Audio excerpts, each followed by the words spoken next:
Back to school na naman, sari-saring gimmick para bumenta ang produktong swak sa mga batang magbabalik eskwela.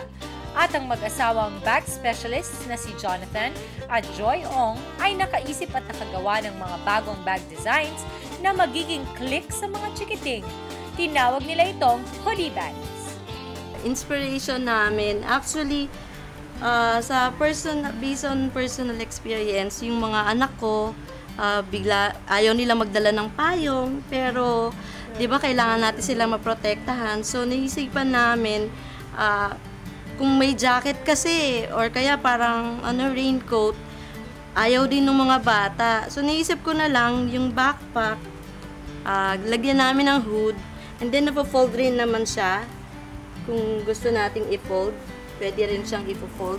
Sa ngayon kasi, marami gusto puro mga backpack, lalo na pag back to school, di ba? Syempre, convenient, tsaka madaling dalhin. At the same time, health conscious din kasi ito eh.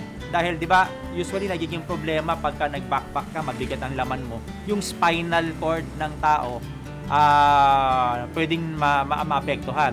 With the hood, makakatulong yung ulo ng tao to support yung spinal kung medyo mabigat yung dala-dala mo. So yung bigat, yung weight, hindi lahat mapupunta sa likuran at sa spinal cord ng isang gumagamit ng bag. Nasa bag retailing ang swak na kabuhayan ng mag-asawa. Alam nila ang laro ng industriya. Kapag hindi ka nagpauso ng bagong disenyo, tiyak ang pagkalugi dito.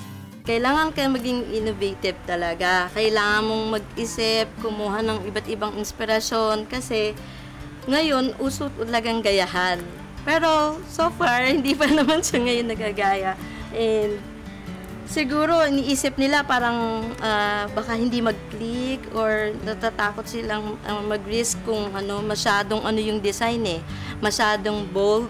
So, pero ang market ko kasi talagang mga teenager, trendy teenager. So, mas gusto nila yung kapansin-pansin. So, kung mahiyain ka, wag kang bumili nito kasi mapapansin ka talaga.